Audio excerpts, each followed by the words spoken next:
Yeah, g'day. Today we're going to talk about filling the nylon line on a Honda brush cutter.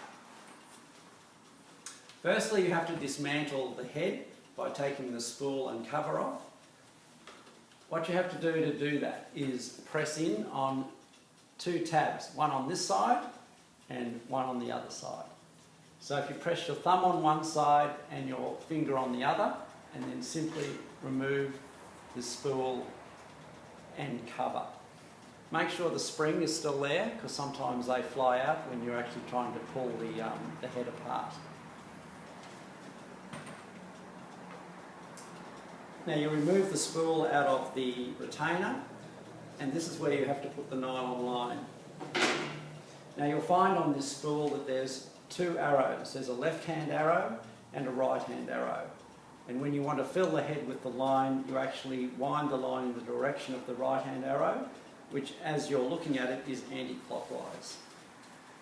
So grab a piece of nylon line and basically divide it into 2 metres.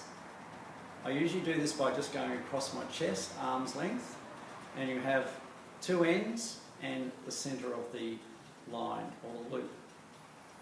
Then you just hook it on to a slot in the centre of the spool and wind it anti-clockwise, as I was saying. I'll face this towards you.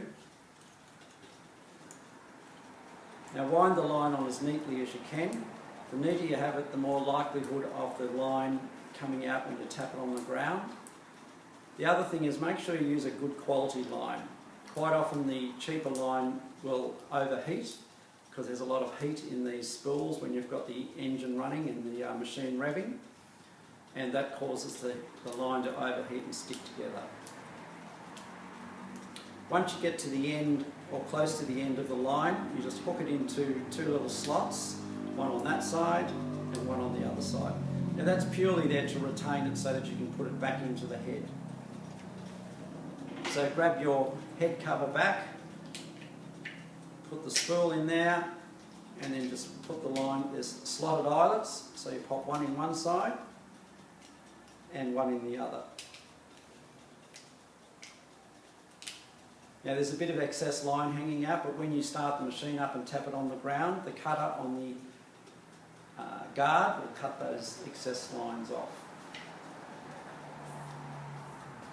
Then it's simply just a matter of lining up the slots again on the head, and also lining up the